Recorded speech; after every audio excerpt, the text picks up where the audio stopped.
¿Cómo están? Buenas noches, bienvenidos a Hoy Nos Toca. Arranca una nueva semana en la Argentina y arranca con malas noticias para la economía.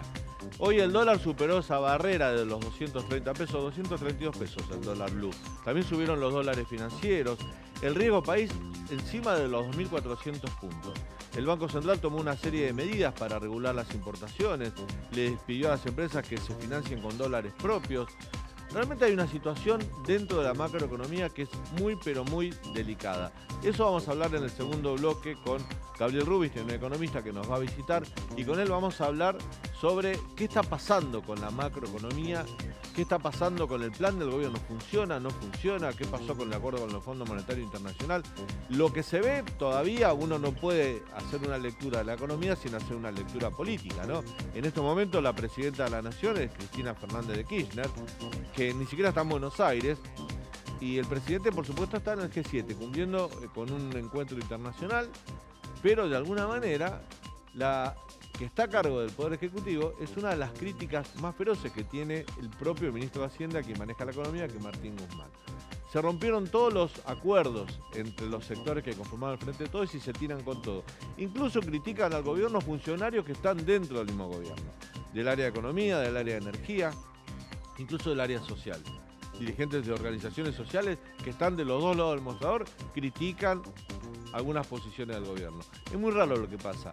Si uno hay que retroceder mucho tiempo atrás para encontrar alguna similitud quizás con el gobierno de la Alianza, pero me parece que nunca vimos un escenario tan complejo, político, digamos, de económico sí, que estamos acostumbrados, pero un escenario complejo político como el que tenemos hoy. Vamos a hablar de la polémica que viene desde la semana pasada. Cristina Fernández de Kirchner la puso en tela de juicio, el tema de las organizaciones sociales y su participación en la administración de algunos planes sociales. Está con nosotros Oscar Beliboni, que es dirigente del Polo Obrero, ¿no? Eduardo Beliboni, perdón, dirigente del Polo Obrero, que bueno, se ha convertido en un actor importante en las últimas marchas, las últimas protestas. ¿Qué está pasando con esos sectores sociales rezagados? ¿Qué piensan las organizaciones sociales de esta pelea? Kirchnerismo, Movimiento Evita, ellos son tan ajenos, no están dentro del Frente de Todos, tienen una mirada más ligada a la izquierda, pero por supuesto desde ahí está bueno lo que puedan aportar. Tenemos un gran programa, pero en lo que es el breve comentario editorial, déjame irme a un tema que no es que pasó inadvertido, pero no fue lo más importante del día, en la gira del presidente. Hoy el presidente estuvo con los presidentes del G7 en Europa, en Alemania, en Múnich, y en un momento se cruzó con Boris Johnson, el primer ministro británico. Y el presidente le habló, le dijo, tenemos que hablar de soberanía, tenemos que hablar del regreso de los vuelos argentinos, los vuelos directos de Argentina a Islas Malvinas. No había ningún trabajo previo de Cancillería.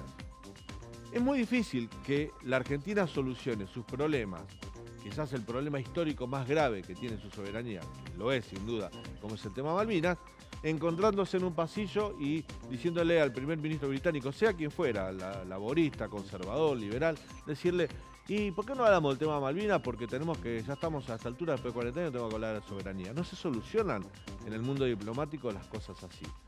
Eso marca una improvisación, un amateurismo en política internacional que se paga caro. La respuesta de Boris Johnson fue contundente. Eso se saldó hace 40 años. Hablamos con Leandro Dario antes de comenzar el programa. Ningún primer ministro había respondido de manera tan dura. Eso se solucionó hace 40 años cuando terminó la guerra.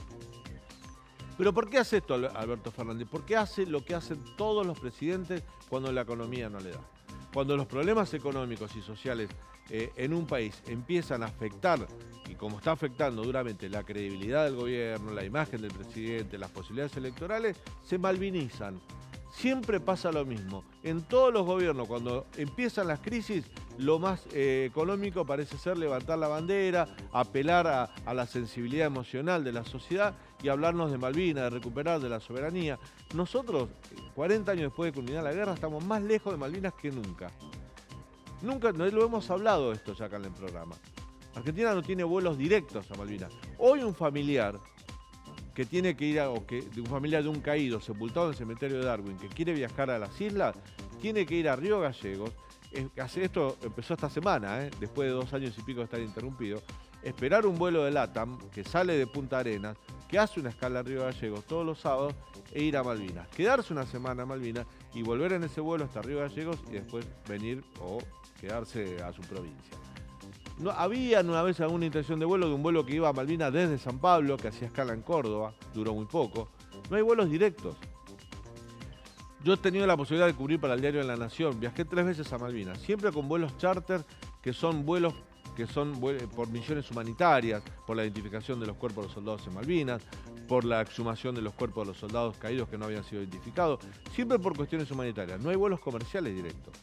No tenemos ninguna posibilidad de integrar a los isleños a la Argentina y de integrarnos nosotros con los isleños, que esa es una manera también de buscar la soberanía. La soberanía, ignorando los intereses, quizás son sujetos de derecho los isleños, no tienen ningún tipo de posibilidad si pegamos un grito diciendo las Malvinas son nuestras. Son nuestras, pero la dictadura militar, con una guerra injusta, con una guerra totalmente fuera de lugar, que mandó a matar, murieron 650 personas en la guerra Malvinas, murieron chicos de 18 años. Una manera innecesaria en la locura que hizo Galtieri, lo de sostener la guerra con los ingleses, se está pagando con el tiempo. Teníamos mayor integración antes de la guerra de 1982 que ahora. Ahora estamos lejísimos.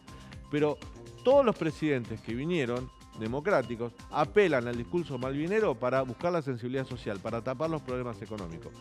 No hay ningún trabajo de Cancillería previo, se le piden los vuelos directos como si fuera algo que se pueda solucionar tomando un café, y se le pide hablar de soberanía. Me crucé en la esquina del evento con Boris Johnson y le dije, hablemos de soberanía. No va a funcionar.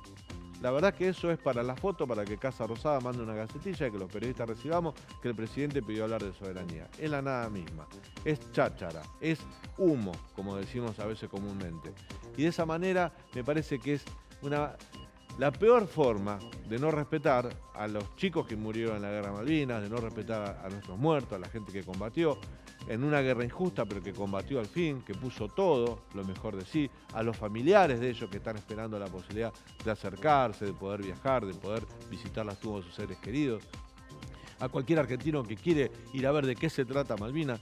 Pero sobre todo para los familiares de los muertos es una falta de respeto tratar con tanta ligereza y sin trabajo diplomático previo el tema Malvinas con el primer ministro británico solo porque hay una necesidad comunicacional para tapar lo que verdaderamente el gobierno no supo hacer, que es gestionar la situación social y económica.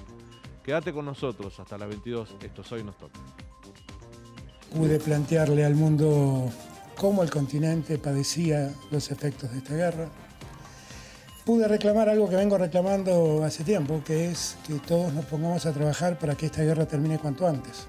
El segundo problema que debemos discutir es el problema del orden internacional, el sistema económico internacional, que es el que genera la situación que estamos viviendo. Para Argentina es realmente muy importante estar sentada en este G7 porque es uno de los grandes jugadores en la producción de proteínas, en la producción de energías tradicionales y nuevas energías. El Banco Central ha dado un mensaje muy claro al respecto en los últimos días. Ha dicho, haremos absolutamente todo lo que haya que hacer para asegurar que los títulos públicos en pesos son un instrumento seguro. Y esto nos ayude a poder afrontar la balanza cambiaria y poder volver a acumular reservas. No podemos transportar lo que nosotros queremos vender. Es realmente un desastre, ¿no? Otro problema que se junta ahora, al cerrar las importaciones, muchos productos que se usan en el campo son importados. Nos pareció de todas maneras adecuado, lógico, que si es como dicen los medios de comunicación y hay una causa contra nosotros, presentarnos, de no retroceder frente a esta ofensiva. La vicepresidenta de la República se ha colocado en el campo de los Milei y de los Bullrich. Bueno, muy bien. Planes sociales. Cristina los puso en el medio del debate político. Cristina, que tanto hizo para que organizaciones sociales que le respondían a ella manejaran distintos planes sociales. Recordemos cuando presentó Argentina Trabaja en el 2010, siempre hablo de ese discurso. Ahora cambió, quizás porque hay una competencia electoral interna. El movimiento Evita le compite territorialmente a la Cámpora, pero en el medio hay otras organizaciones sociales, Barrio de Pie, el Pueblo Obrero, que tienen algo para decir. Y lo vamos a hablar con uno de sus protagonistas, el siguiente invitado. Se trata de Eduardo Belliboni. Fue empleado de fábricas y chofer de colectivos. Es hincha de Racing, se autodetermina trosco funcional y ferroviario de corazón. Y además es titular del Polo Obrero. Eduardo, buenas noches, bienvenido. Más me gusta de eso el ferroviario de corazón. Ferroviario de corazón. Sí, extraño esa vida trabajando en el ferrocarril. ¿Cómo te sentís como dirigente social en un momento, y esto te lo digo con respeto, ¿no? Pero en un momento donde gran parte de la opinión pública cuestiona la labor de ustedes? Bueno, en un punto es lógico, hay una campaña muy grande que involucra desde Cristina Kirchner, que bueno, acaba de hacer declaraciones que después si quieren comentamos, hasta en la otra punta, digamos, se cerró la grieta en ese sentido. Los dirigentes de un lado y del otro lado de la grieta piensan lo mismo sobre las organizaciones sociales. Cristina y Bullrich, de una punta a la otra, piensan que prácticamente somos los responsables de todos los males, por lo que acaba de decir la presidenta, colocándola en un lugar que para algunos es sorpresa, para nosotros no. Nosotros conocimos a la Cristina que fue aliada de Duhalde, y Duhalde siempre tuvo la idea de los punteros y las manzaneras. Así las armó Duhalde, y era un importante aliado que tenía el gobierno de Duhalde, el conjunto del PJ. Es más, era un gobierno de coalición. El de Duhalde había sido producto de la Asamblea Constituyente posterior a la crisis del 2001. Y por lo tanto, claramente era un gobierno que tenía el apoyo de los partidos tradicionales, para decirlo así. ¿Cómo ves? Porque ustedes no están en esa, pero hay algunos dirigentes sociales y de otras organizaciones sociales que son funcionarios del gobierno, son subsecretarios, secretarios de Estado, administran una ayuda social que después se la autodan a sus propios, se autootorgan a sus propias organizaciones que ellos presiden. A mí eso por lo menos no me parece ético, me parece poco transparente. Yo lo veo mal también. Pero no solo por eso, sino porque han dejado de defender los intereses que tienen que defender. Es decir, el dirigente sindical, el dirigente social no puede integrar un gobierno, porque entra en contradicción cuando tiene que defender a sus compañeros trabajadores. Yo escucho a algunos frente al Estado. Lo escucho, por ejemplo, a Chino Navarro, Sí. o a Emilio Pérsico, todo, a veces, o Luis Delía, que lo entrevistamos hace poco acá, decir, bueno, a la economía le está yendo bien. Yo digo, bueno, ¿cómo? No está bajando la inflación. O empiezan a analizar la economía como dirigentes políticos, no como dirigentes sociales. Claro, y bueno, es muy cuestionable el planteo de que está mejorando la economía. Lo único que hicimos hasta ahora fue recuperar lo perdido durante la pandemia, pero claramente hay un estancamiento y la inflación también está produciendo, bueno, las medidas económicas, el cepo, todo lo que estamos viendo en los últimos días, en las últimas semanas, está paralizando la economía claramente. Ni el gasoducto se puede hacer, que casi era una obra elemental, de hace 3 a 4 años se viene discutiendo y no se termina de concretar. Entonces hay una parálisis económica importante y hay una recuperación de lo que fue la pandemia. Ahora, desde el punto de vista económico, salario de 35.000 o 45.000 pesos, se fijó el salario mínimo en la Argentina en 35.000 pesos en marzo y está en 44. Bueno, claramente los trabajadores, los que tenemos que defender a nuestros compañeros, tenemos que decir que eso está mal y que tenemos que salir a luchar por eso.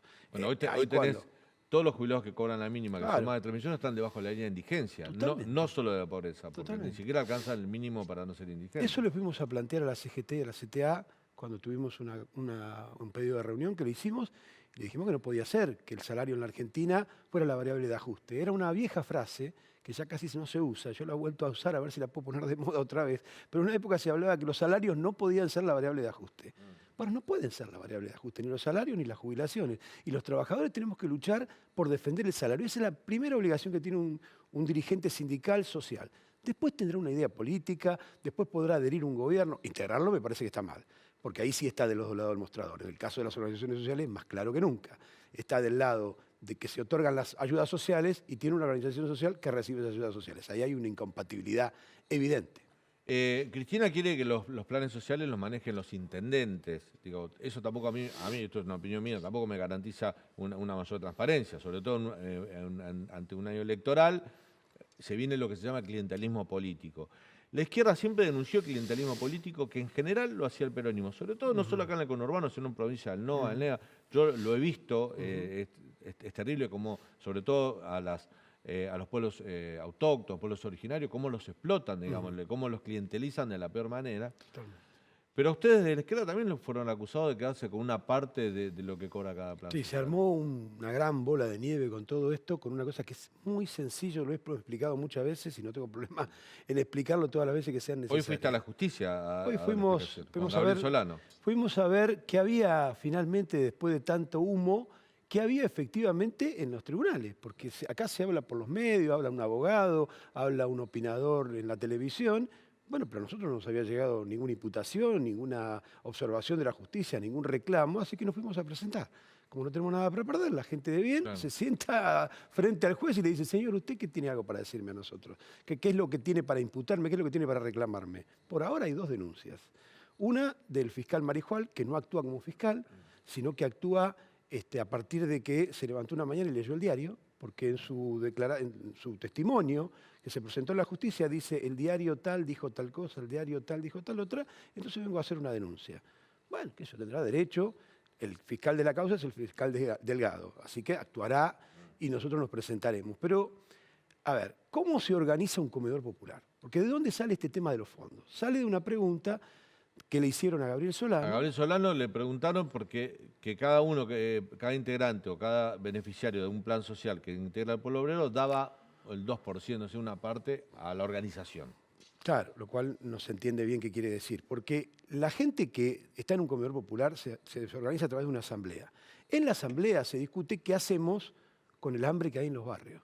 Entonces vos tenés que te trae el Estado Nacional una cantidad de elementos, o entrega en un depósito central alimentos para los comedores populares, que son, en la última entrega, 8 productos. Para el ministerio, no para nosotros, para el ministerio, para Zabaleta y sus técnicos se necesitan 21 productos para comedores y merenderos. Ese fue un compromiso que hizo el ministro en diciembre con nosotros. Están llegando 8. Pero con esos productos uno tiene que agregarle ahí, son todos secos los productos, tiene que agregarle verdura, fruta, comprar una garrafa, pagar un local para hacer el lugar, porque es imposible hacerlo en la calle. En algunos lugares inclusive se hace en la calle. ¿No hay subsidio de parte del Estado para alquilar un local? Para todo eso no hay nada y lo tenemos que hacer como lo hace Pero una el sociedad. Movimiento Evita tiene. No sé, será del Movimiento Evita. Nosotros y la Sociedad de Fomento de la Vuelta del barrio La Palangana, que yo conozco, hace exactamente lo mismo que nosotros. Para poder ir algo en la olla, junta la plata entre los que son beneficiarios de esa olla. ¿De dónde va a salir? Es decir, ¿de dónde podríamos pedir los recursos si no es de los mismos beneficiarios? ¿Cómo se organiza una olla popular en una entidad religiosa, en una sociedad de fomento? De la misma manera organizamos. Los del 2% es un límite, es al revés. Nadie puede poner más del 2% porque se pide cualquier cosa. Es decir, hay organizaciones que piden el 5, el 10. Bueno, el diezmo es eso, precisamente el 10%. Pero no decimos que los comedores de las iglesias pidan eso. Pero efectivamente todo el mundo recauda para poder colocar en la olla, para poder tener una olla. Mire, durante la pandemia, es el ejemplo que yo doy más claro para que se entienda el problema. Durante la pandemia nosotros seguimos funcionando los comedores.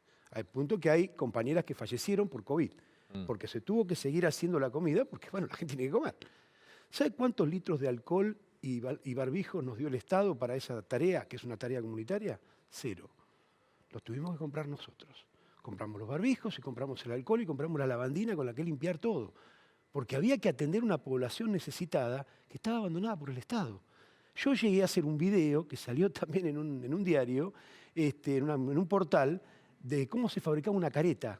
Porque esa era la carencia que había con una botella de soda, con una botella plástica de soda. ¿Cómo se fabricaba? Porque ese es el nivel de carencia que teníamos. El Estado no entregó un solo litro de alcohol en un comedor popular, en el medio de la pandemia. Ahora, Eduardo, esto porque la gente que desconoce cómo funciona o cómo se atiende la pobreza, porque cualquiera diría, mira, un ciudadano tiene una ayuda social, cobra un plan, cobra la asignación universal por hijo, cobra las becas estudiantiles y todo. Bueno, que coma en su casa, digamos, que la administre dentro del ámbito de su familia. ¿Por qué tiene que ser una cuestión colectiva donde aparecen estas cosas? Bueno, porque no le alcanza, porque hasta los trabajadores en relación de dependencia tienen que mandar los hijos sí, eso es verdad. A buscar la comida porque no les alcanza las 4 comidas. Acá lo contó Margarita Barrientos hace poco. Entonces, gente que trabaja en el mercado formal de trabajo sigue concurriendo a los comedores comunitarios. Eso se lo dijimos a la CGT. Yo se lo dije a Plaini, como lo tengo a usted enfrente. Le dije, Plaini, los trabajadores que ustedes defienden no los defienden porque vienen a comer al comedor popular. Es una vergüenza que un trabajador sindicalizado coma en un comedor popular. Tiene que defender su salario. No lo están haciendo. Entonces tenemos una fila que cada vez se agranda más porque la inflación está incorporando cada vez más gente a esa fila que pide un plato de comida. Mientras el Estado nos manda menos comida. Es decir, en los últimos 6 meses, en vez de una vez por mes, hubo solo 3 entregas de alimentos en los comedores populares. Así que nos tuvimos que arreglar como pudimos. Entonces ahí es donde está la colecta solidaria, la que hace la sociedad de fomento, la que hace, mire, sin ir más lejos, una escuela tiene una cooperadora, le pide a los padres para comprar la estufa que el Estado no le da. Leandro tiene una pregunta por usted. Leandro. ¿Cómo no? Eduardo, el fiscal Marijuán los denunció por amenazas y extorsión, por supuestamente obligar a los que reciben un plan potenciar trabajo a pagarles el 2% Sí. al polo obrero. ¿Es obligatorio? ¿Es voluntario? ¿Cuántos les están pagando el 2%? ¿Cuántas personas? Bueno, no es obligatorio, es absolutamente voluntario y no tendríamos forma de obligarlo. Porque otra cosa que dijo Cristina y es incorrecto, o mentira, o miente, o falta la verdad por desconocimiento, lo cual es más o menos lo mismo para una primera magistrada. Porque dice que las organizaciones dan altas por bajas. No se puede, está prohibido, no lo permite el Estado. Dice que no hay, otra cosa que dijo Cristina, no hay auditorías. Falso. Hay auditorías, inclusive una parte del Ministerio de Desarrollo Social lo maneja la Cámpora, con Laura Alonso a la cabeza.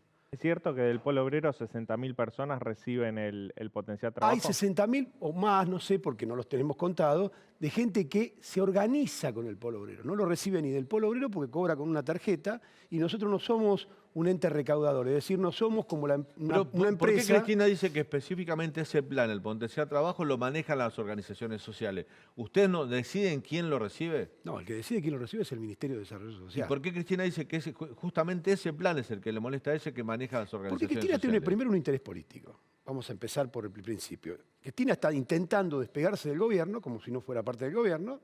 Fue el que la armó este gobierno y ahora quiere aparecer despegándose, ligándose a los gobernadores y a los intendentes. Y hay otra cuestión que todavía es más de fondo. A Cristina no le gusta la gente en la calle luchando contra el ajuste de su gobierno. Y somos nosotros. Porque el que escribió la nota, la primera nota original, me dijo, no era contra ustedes la nota, era contra Levita. Ah, bien, pero los cuestionados somos nosotros. Y casualmente somos los que estamos en la calle. Somos los que hicimos una marcha federal. Somos los que le dijimos a la CGT que está mirando para otro lado.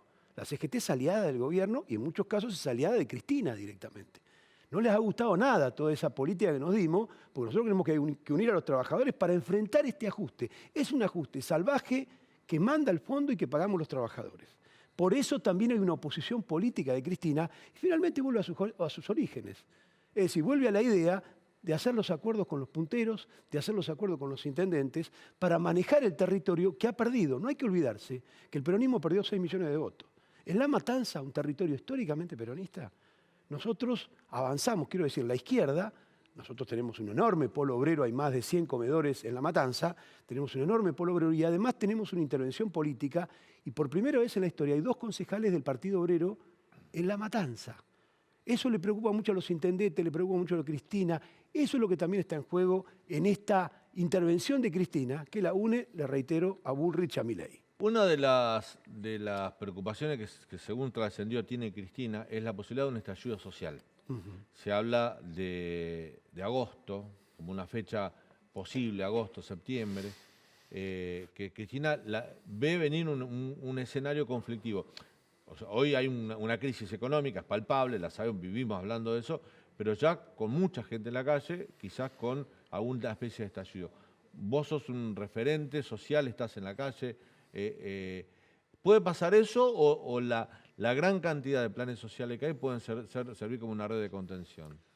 No, esto no es el 2001 sociales, donde no había nada. No, obviamente no es el 2001, pero se están reuniendo condiciones económicas muy parecidas. Y ya el plan social no es la contención que era hace un Ese par de es el años tema, atrás. ¿no? Ahí hay un problema grave porque la gente ya, aparte está cansada de cobrar un plan social, la gente quiere trabajo. Mire, usted va a una asamblea del pueblo obrero y el primer punto es no está viendo laburo, tenemos problemas. Y el que consigue trabajo tiene un salario tan bajo que sigue teniendo necesidad de venir al comedor popular. Esa situación que se va acumulando con el tiempo va generando un enorme cansancio y hastío de la gente que ya se expresa de todas las maneras posibles. Pero para no escaparme del tema, no sé qué es agosto, septiembre del que habla Cristina o el que especula Cristina, pero estamos en el segundo semestre. es decir, el peor semestre desde todo punto de vista de la economía. Es decir, se baja la cantidad de dinero que entra por la cosecha que se... La cosecha gruesa que ya pasó. La cosecha gruesa que ya pasó, el gobierno se está quedando sin dólares y entonces tiene que ir un ajuste todavía más profundo del que vimos hasta ahora. ¿Cómo puede ser? Bueno, sí, se puede todavía ajustar más. Siempre se puede ajustar más para los gobiernos. Entonces, lógicamente, se genera una tensión. Ahí tenemos el problema con el combustible, tenemos el problema con los camioneros que ya han salido, tenemos sectores del movimiento obrero como el SUNA que está peleando por el salario. Si se empiezan a sumar sectores, no sé si un estallido, nunca se puede descartar un estallido, porque es como descartar en América Latina que sale el sol todos los días. Todo el tiempo hay estallidos en América Latina. Vivimos en América Latina y cada vez en la Argentina estamos más latinoamericanizados. Sí, es decir, cada vez más está ese fenómeno que describía muy bien Vargas Llosa en la década del 70, que era la diferenciación social. No solo la situación económica muy mala, después Vargas Llosa se ve que cambió de opinión, pero en esa época era muy claro en mostrar, en escribir sobre eso, la diferencia social, el abismo social que hay entre una parte de la población, la mayoritaria, y un sector que cada vez vive más en Bélgica, pero en Buenos Aires. Y un sector que vive cada vez en África, pero también en Buenos Aires. Pero tuvimos países vecinos, caso Chile, ¿no? Con indicadores económicos mucho mejores que los de la Argentina, inclusive en ingresos, en empleo, en demanda. Ecuador, Colombia, Perú, donde hubo estallidos sociales, cuando uno mira los niveles de inflación, indicadores económicos, de crecimiento, de inclusive países como, vuelvo al caso de Chile, que tenían hasta fondos preparados para cualquier contingencia, de emergencia, producto de los terremotos, tenían, digamos, países hasta donde un estado más chico funcionaba relativamente mejor. Hasta en esos países hemos tenido estallidos sociales. Sí. Acá en Argentina no tuvimos estallidos sociales. Bueno, venimos de uno, del 2001, que todavía quedan las consecuencias. Es decir, apenas... Estoy hablando de los últimos años, por eso en el 2001 ya nos quedó a 20 años. Nos quedó a 20 años, pero las causas que generaron esa situación, la relación social que quedó establecida en la sociedad, no ha cambiado tanto del 2001 ahora. Esa diferenciación social de la que yo le hablo, la idea de que no hay futuro, ese es el otro de los problemas. ¿Qué aprendimos de esa crisis? No sé si aprendimos mucho. A partir yo estuve ayer, domingo, en el Puente Pueyrredón, se cumplían 20 años de la muerte de Costequi y Santillán. De Costequi y Santillán, y tenía una sensación... El asesinato, no la muerte. El asesinato, claro. Y de 33 heridos de bala. Es decir, no hubo más muertos de casualidad, pero previamente hubo una campaña parecida a la que está ocurriendo ahora. Estigmatizar, colocar el enemigo ahí, el enemigo son los piqueteros, son los que cortan la calle, y no ver los problemas de fondo. Es decir, en la Argentina sí han planteado problemas que entendíamos que deben haber quedado superados. El problema del trabajo no puede estar en discusión. El salario tan bajo está generando una diferenciación social enorme, una falta, para el que tiene un trabajo precario o el que tiene un trabajo, como se dice, el que no tiene trabajo, el futuro es muy negro. Es decir, ¿qué hace una persona hoy, una pareja de chicos en Fiorito, de 23 años? ¿Qué perspectiva tiene? ¿Pueden tener una vida en la Argentina, una casa? ¿Qué es lo que quiere todo el mundo? Tener una casa, una vida, tener a sus hijos, disfrutar. Es una crisis educativa de formación. La crisis educativa es terrible, terrible. Mire, estuvimos 2 años, cuando fueron la pandemia, pidiéndole a Trota, por favor pongan wifi en los barrios. No es tanto, no sale tanto. Que los chicos que no pierdan 2 años de conectividad, porque los pibes que viven en un barrio no tienen conectividad. Lo que sale hoy wifi en una casa es carísimo para una familia. Sí, claro. Y no logramos que pusieran en los comedores populares para que vinieran a hacer los deberes, que las maestras les mandaban y nos contaban los docentes, sí, están colapsados los celulares de los chicos más pobres, porque lo agarran el fin de semana. Una maestra me decía, a mí el fin de semana me caen todos los deberes que mandé a hacer en la semana. Me vuelvo loca, porque es el día que pueden agarrar el celular del papá.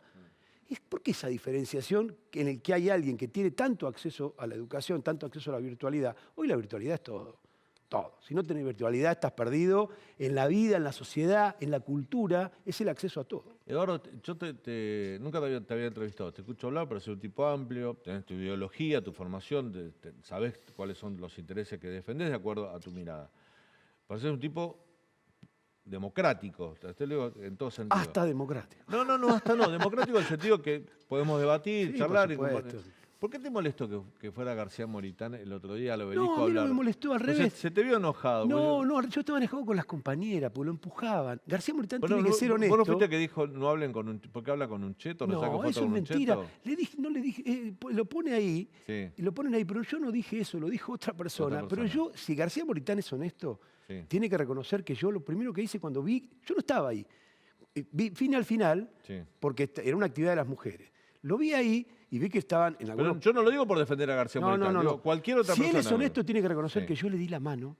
Sí. Le dije, ¿cómo te va? Me parece que no conviene que estés acá porque se empezaban a poner nerviosas algunas compañeras. Las que sacaban fotos, obviamente, lo conocen a García Moritán porque está en la televisión, es el marido de Pampita. Claro. Lógicamente todos lo conocemos, no es algo en contra de él, sino a lo mejor a favor inclusive. Lo conocen, es conocido y la gente... Ahora, los que lo identificaron como aquel que hace denuncias todo el tiempo contra nosotros y nos acusa, las compañeras que lo reconocieron empezaron a maltratarlo.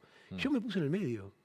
Eso no lo pone su video. Él edita un video con una persona que no sé por qué estaba todo el tiempo filmándonos, parece que estaba preparado, porque si vos vas a una... A ver, yo no iría a un acto de Milei. Quiero decir, yo no voy a ir a un acto de Milei a decir, no, vengo acá a sacarme fotos. Si yo voy a un acto de Milei me arriesgo a... ¿Y por qué voy a ir a un acto de Milei? Esta era una actividad de las mujeres piqueteras contra los dichos de Cristina. ¿Qué tenía que hacer ahí García Moritán? Yo de todas buenas maneras, lo terminaron sacando los empujones, algo que yo no creía, y yo me di vuelta... Y está el video, digamos, nuestro, no el editado, donde me di vuelta y dije, basta, por favor, esto no corresponde, no, compañera, no. Bueno, imagínate, la compañera no son fáciles de detener. Y finalmente se terminó yendo medio a los empujones y no era la idea. Yo me metí en el medio por eso, no tenía nada que ver ahí. Me metí para decirle, no, compañera, están equivocadas, no se puede actuar así. Y le dije a él, mirá, no da para que estés acá, ¿para qué venís? Es decir, lo raro es que venía con una cámara. Me parece que hubo algo ahí de intento de alguna especulación política que no sirve, se generó un clima, hubo tweet, me parece que no conviene. ¿Viste? Lo podés explicar bien en el canal público de la ciudad. Por supuesto, siempre. Siempre en que me invitan a algún lugar yo voy y trato de explicar de la mejor manera posible. A veces me gritan barbaridades y no tengo mejor que reaccionar. A veces uno le gritan cosas que dice, no, pará, esto no. Pero acá he tenido, por supuesto, un debate democrático que es lo que corresponde. Gracias por tu visita. No, al contrario, gracias a ustedes. Vamos a ir a un breve corte y al regreso vamos a hablar con Gabriel Rubinstein, economista, sobre qué pasa con la macroeconomía, medidas que tomó el Banco Central, riesgo país, inflación, déficit fiscal. Bueno, hay muchos temas que tienen que ver con lo que después sufre la gente como que representa a Eduardo Beliboni, ¿no? La macroeconomía no derrama lo bueno, solo lo malo para abajo. Ya volvemos.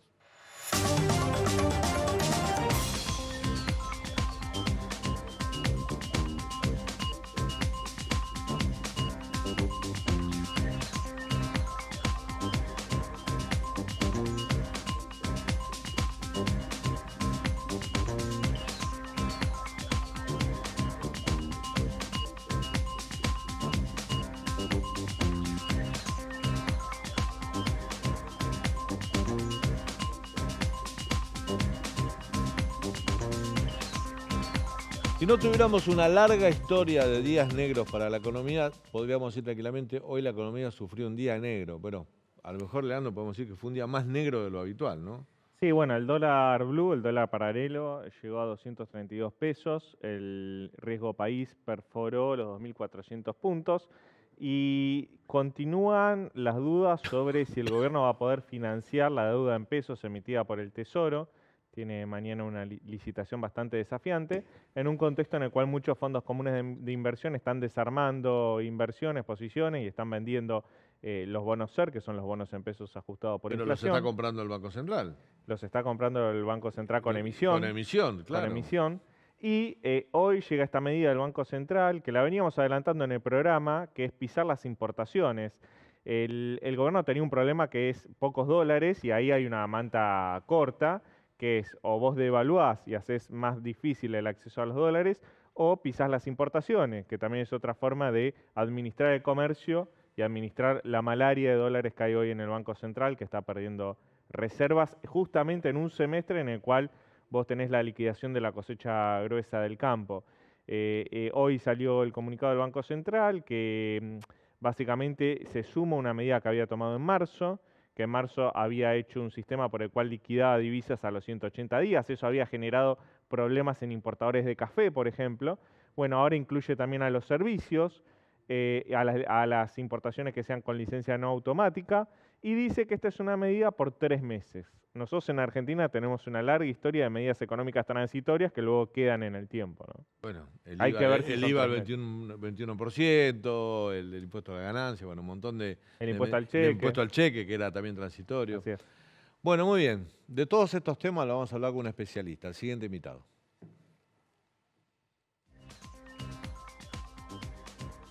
Se trata de Gabriel Rubinstein, que es economista, director de la consultora Gabriel Rubinstein y Asociados. Fue director ejecutivo de la Bolsa de Comercio de la Ciudad de Buenos Aires, además miembro del grupo negociador de los acuerdos con la FMI y renegociación de la deuda pública entre el 2002 y el 2005.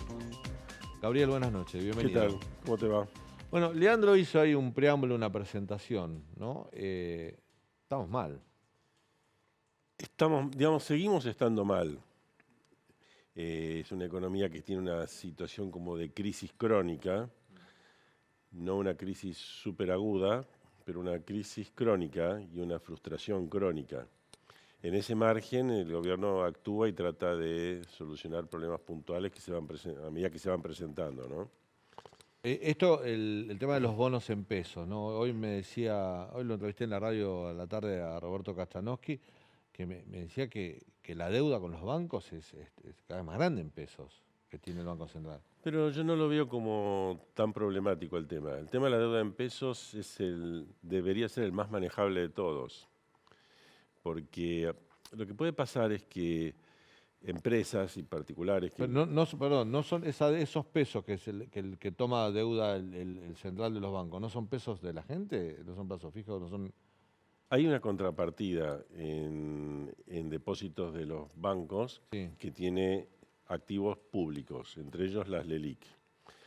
Buena parte del déficit que se produjo en la pandemia, que diría que es bastante inevitable, se emitió dinero, ese dinero fue a los bancos, y como la gente no los gastaba, no se expandió el crédito privado, sino lo que fue, aumentó en depósitos y aumentó el LELIQ. Una parte del aumento de las LELIQ importante vino por la pandemia. Después más o menos se estabilizó, ahora incluso en el margen estuvo bajando. Puede volver a subir ahora, donde justamente... Por los bonos. Claro, porque la gente tiene un poco... Apareció un miedo. Ese miedo es por la crisis que hay en Argentina, por las falencias del gobierno, por la frustración, el desencanto, la altísima inflación. Y yo diría que una cuotita de todo eso también tiene que ver con algunas desafortunadas declaraciones de alguna gente de Juntos por el Cambio que dejó flotando la idea que podían reperfilarse los bonos. Eso generó temor, especialmente en los minoristas. Pero pensemos en una empresa que tiene depositada la plata en un fondo común de inversión. Eso lo dijo Ricardo Bursaile, que estuvo con nosotros la semana pasada. Y sí, bueno, es muy desafortunado, porque si hay algo, digamos, que Argentina tiene que avanzar en ciertos grados de acuerdos entre los que están opuestos unos a otros. Por ejemplo, los depósitos en dólares desde el 2002, después de la crisis del 2001, desde el 2002 que se pusieron, cada vez que hay una corrida caen porque la gente tiene miedo que se los expropien. Pero un gobierno y otro gobierno han respetado y se han abstenido, digamos, de manotear los depósitos en dólares. Eso es algo bueno, porque es el tipo de cosas cuando hablamos de políticas de Estado, después hay que traducirla en cosas concretas. Bueno, una cosa concreta es que no se van a confiscar los depósitos en dólares.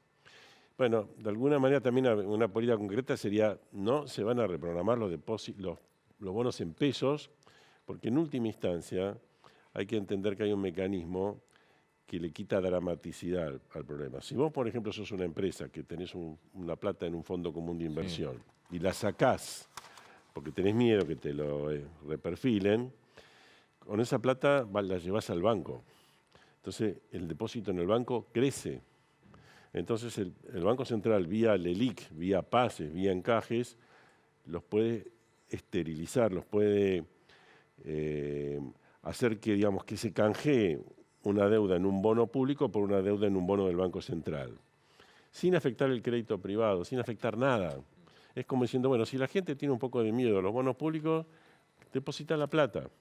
Y la plata, por supuesto que ese incremento va a ir a un activo estatal, que en este caso es LELIQ. Ahora, en sí no es dramático. Ahora, si cada vez que pensamos que aumenta un activo público, entonces corren en riesgo los depósitos o corren en riesgo los fondos de inversión, y bueno, estamos en problema.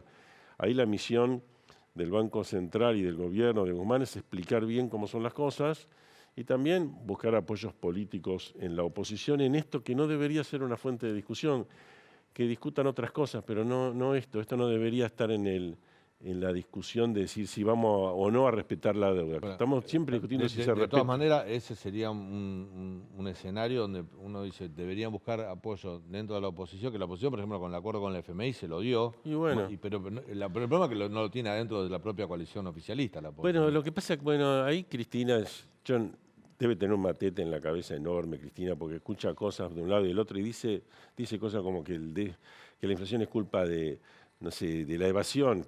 Si es culpa de la evasión es porque entonces no subieron los impuestos, entonces porque es culpa del déficit, porque entonces hay déficit porque hay evasión, o hay déficit o es culpa del endeudamiento, que sí que se está pagando deuda, que en el caso argentino no se paga la deuda externa, pero si se pagara deuda hay que emitir.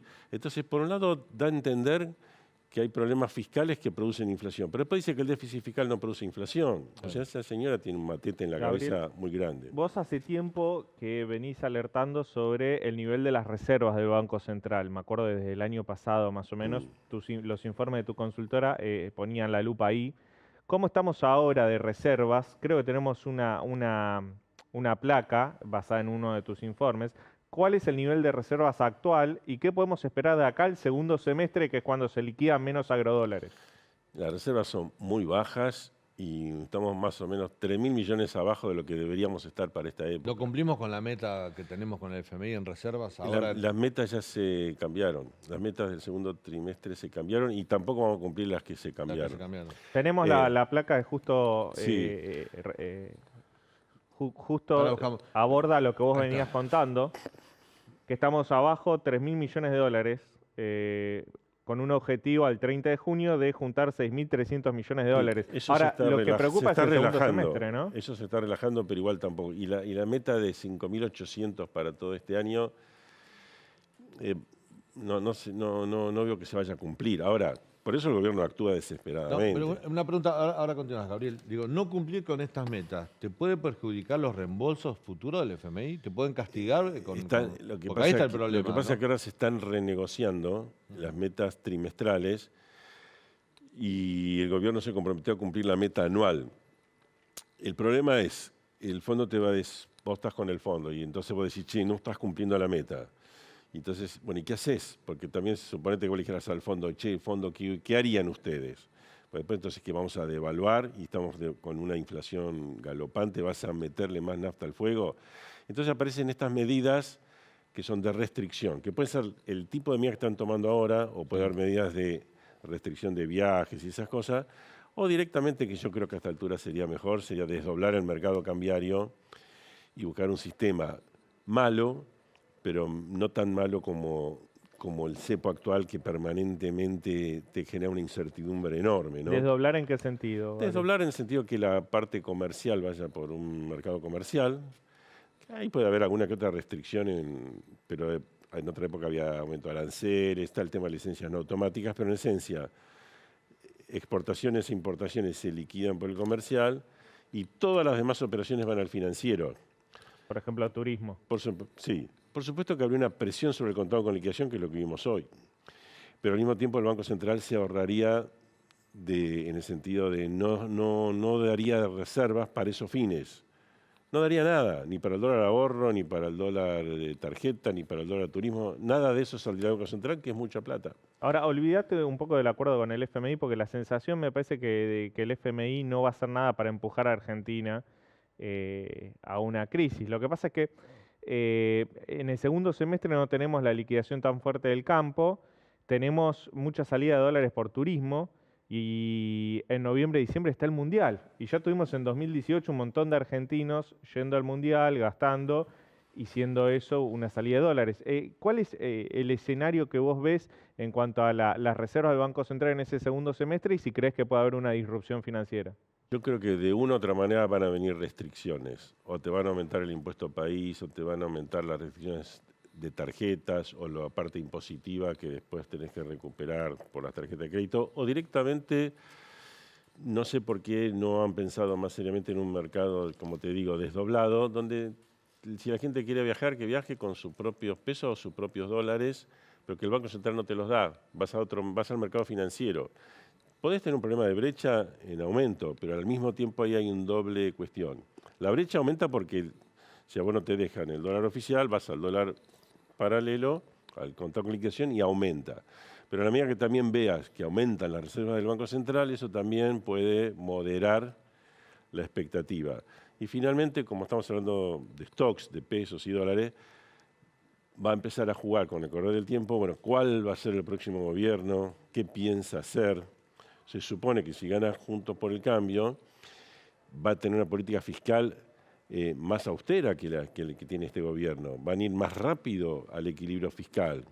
Y eso implica menos pesos en la calle, menos emisión, e implica mejores condiciones para el contado con liquidación o el dólar financiero que lo reemplace, baje o crezca menos. O sea que la parte de expectativas va a jugar cada vez más. Pero bueno, mientras tanto está el gobierno y casi lo único que tiene el gobierno para aferrarse es cumplir con el Fondo Monetario, renegociar metas simplemente por situaciones que van pasando. Es un acuerdo light, es un ancla light, como diríamos, pero es algo, es lo que nos mantiene sin una crisis aguda. Gabriel, usted es un hombre de experiencia, estuvo en la renegociación de la deuda externa con el equipo de Roberto Labaña, ¿no? en el 2002-2005. Mi pregunta viene a través de un trascendido de la reunión que se llevó adelante el viernes entre Carlos Melconian y Cristina Kirchner, donde lo que trascendió es que en algún momento Melconian le dijo a Cristina: lo mejor que pueden hacer ustedes es no hacer más lío, o sea, no rompa más nada, traten de llegar a las elecciones, porque para cambiar y modificar y ordenar la economía hace falta credibilidad, hace falta liderazgo, hace falta músculo político, hace falta eso que este gobierno perdió. ¿Vos coincidís con eso? Si fue verdad ese comentario, que es un trascendido, pero puede ser una pregunta. En esencia estoy de acuerdo. Lo mejor que puede pasar es que este gobierno minimice los líos, administre lo mejor que pueda la transición y bueno, y veamos el próximo gobierno, que incluso puede ser un gobierno peronista también. No, por supuesto, pero lo que necesitas es renovar la confianza en la gente. Sí, el gobierno perdió, ¿no? muchísima credibilidad, muchísima confianza. Entonces, cuanto menos lío haga, mejor. Ahora, en el día a día pasan cosas, entonces se ve obligado a actuar. Claro. Como este tema de reservas, que algo tiene que hacer. Es esto, un poco más otra cosa, decir, bueno, no, pero entonces ojo porque vamos a afectar importaciones de insumos. Bueno, va a haber que afectar el turismo, algo va a haber que afectar, porque las reservas se evaporan. Entonces, en este esquema de mercado doble, que tampoco pueden unificar ahora, porque si ahora unificara en este gobierno y le hiciera levantar el cepo, el dólar va a subir muchísimo y va a haber mucho más descontento social, mucho más disrupción, porque el gobierno carece de un plan integral potente. Aún con un plan integral potente, hoy es difícil unificar el mercado cambiario. Con un plan así medio, como lo que hace el gobierno, y no podés unificar el mercado cambiario. Entonces, tenés muchísimas restricciones. Entonces uno esperaría, hagan el menor lío posible. Lo que pasa es que eso no tiene mucho sex appeal político, es decir, es algo que seguramente los va a llevar a perder las elecciones. Entonces, ¿Qué hay que hacer con la moneda argentina? Con el peso argentino. Nadie lo quiere, nadie confía. Bueno, eso también primero es relativo, porque el nivel de base monetaria del orden del 6% del PBI, casi diríamos, toquemos madera, porque es bastante más alto de lo que podía ser en otras circunstancias. En épocas de hiperinflación, ahí sí que no había moneda. Hoy hay moneda. Hoy todas las transacciones se hacen en pesos, las comunes, corrientes. Vos no vas al supermercado y compras en dólares. Bueno, pero no hay dólares tampoco. Pero si la gente pudiera, sale si corriendo. Pudiera, sí, pero quiero decir que hoy la economía transa en pesos. Hay bastantes pesos. Lo que tenés que hacer es bastante simple. Es tomar la decisión política de eliminar el déficit fiscal. Es el ABC que podría demostrarte, es medio, no lo vamos a hacer en 2 minutos, que eliminar el déficit fiscal no tiene costo económico, es costo político, porque en el fondo vos estás reemplazando lo que se llama el impuesto inflacionario por otros impuestos o aumento de tarifas o baja de gasto público. Y poder solucionar es crear la condición básica para que se termine la inflación argentina, que es el drama que hoy nos aqueja porque la inflación se fue de madre, ¿sí? Bueno, eso se puede hacer. Este gobierno es incapaz mentalmente de hacerlo porque tiene taras mentales, empezando por Cristina, que directamente no entiende el fenómeno. Pero otros que lo entienden, igual empiezan no son potentes o no tienen suficiente apoyo político. ¿Cómo? Por miedo a Cristina. Bueno, por lo que sea, pero quiero decir, y tampoco es solamente este gobierno. El gobierno de Macri al principio ni siquiera bajó el déficit fiscal. Otros gobiernos cuando tuvieron superávit fiscal lo derrocharon terriblemente. O sea que Argentina carece de conciencia de que tiene que tener equilibrio fiscal. Y eso viene de largo data, porque cada vez que un gobierno encuentra que algo anda bien, enseguida aparece en las filas de lo que quieren gastar. Lo dijo Gabriel Boric, el presidente de izquierda de Chile hace poco, dijo, la izquierda también debe entender que, pero por supuesto, el déficit fiscal es lo indicado. Pero por supuesto, que el equilibrio fiscal es lo indicado. En países que no tienen financiamiento, no tenés la oportunidad de decir, che, ¿me financio con deuda de 20 años, 30 años o ajusto fiscalmente? Eso lo puede hacer Estados Unidos, en Europa, etcétera. Acá no, ya vimos cuando Macri quiso endeudarse mucho en dólares pensando que tenía espacio, después no lo tuvo. Y entonces, y estamos en default y estamos con precios horribles de los bonos, sin ninguna chance de financiamiento alguno, y encima tenemos problemas con los bonos en pesos.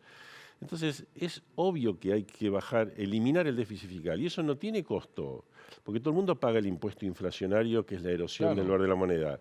Lo que pasa es que el impuesto inflacionario no tiene nombre y apellido. El gobierno dice la inflación es el diablo, la inflación vaya a saber quién es, son las empresas. Es decir, como el Estado no asume ese rol, entonces, porque si lo asumiera diría, bueno, hay que aumentar tarifa, o hay que bajar tal gasto público, y todo eso tiene nombre y apellido, o hay que subir tal impuesto, todo es nombre y apellido, ahí se pagan costos políticos. Por la inflación... Bueno, en el libro de Torres, Juan Carlos Torres, Memoria del Quinto Piso, habla de eso, que Alfonsín le dice a Ubaldini, vos me pedís 30 de aumento, yo te lo doy, pero tengo 30 de inflación, y es lo mismo. Claro, pero pasa más desapercibido. Y Ubaldini le contestó, lo que pasa es que a vos, por la 30 de inflación, te putean, y a mí, si consigo 30 de aumento, me aplauden, ¿no? Bueno, con esa engaña pichanga, el país no prospera y se engaña a sí mismo. Entonces, bueno, se necesita un gobierno más serio, que no se engañe a sí mismo y que diga las cosas como son. Podría haber sido perfectamente, pero bueno, Alberto Fernández no le dio el piné para hacerlo. Cristina está girando en cualquier otra sintonía. Y entonces, bueno, se necesita que el peronismo, llamémosle no kirchnerista, o Juntos por el Cambio, o la mezcla que sea, eventualmente puedan entender estos problemas y nos conduzcan en una dirección correcta y terminemos con este tema que no lo deberíamos tener. Sí, no deberíamos tener. Gabriel, gracias por tu visita. Gracias a ustedes. Nos queda un minuto, ¿te quedó algo en el tintero para contar? No. Yo tengo noticias de Irán, del caso del avión iraní. ¿Qué noticia? El gobierno, la justicia argentina le pidió colaboración a 5 países, Estados Unidos, México, Venezuela, Paraguay, inclusive al consulado de Irán, porque quiere reconstruir todos los 25 días anteriores cuál fue el trayecto del avión iraní en la región. Quiere reconstruir bien y qué información manejan el Departamento de Estado y, por supuesto, los departamentos de inteligencia. Le pidió, me imagino, al consulado iraní en la Argentina información por una cuestión de obviedad. Están investigando un avión iraní, deben querer también tener la información oficial. Respecto al iraní que fue detenido en Corrientes con un documento argentino, bueno, hoy fue a declarar, se negó a declarar, dice que habla farsi, lo pusieron en traductor, dijo que no declaraba. Lo que le llamó la atención al fiscal, todavía no hay ninguna relación entre ese iraní y el avión. Lo que sí le llamó la atención al fiscal es que tenía un celular, primero que tenía 2 documentos, un registro a nombre de una persona y un DNI a nombre de otra persona, argentinos los dos, y él dice ser iraní. Y lo que le llamó la atención al fiscal es que dijo que no hablaba español, que solo hablaba farsi, pero tenía en el WhatsApp muchos mensajes recibiendo y contestando en español. Digo, por eso todavía no hay relación entre ese iraní y el avión, pero hay que mirar esas causas. A los otros investigados del avión, la justicia le devolvió los celulares que les había incautado para hacer pericias. Pero siguen con el pasaporte retenido. Sí. Bueno, nos estamos yendo. Mañana a las 21 te esperamos aquí en el canal de la ciudad con esto que es Hoy Nos Toca para contarte todo lo que sucede en Argentina y en el mundo. Gracias por habernos acompañado. Hasta mañana.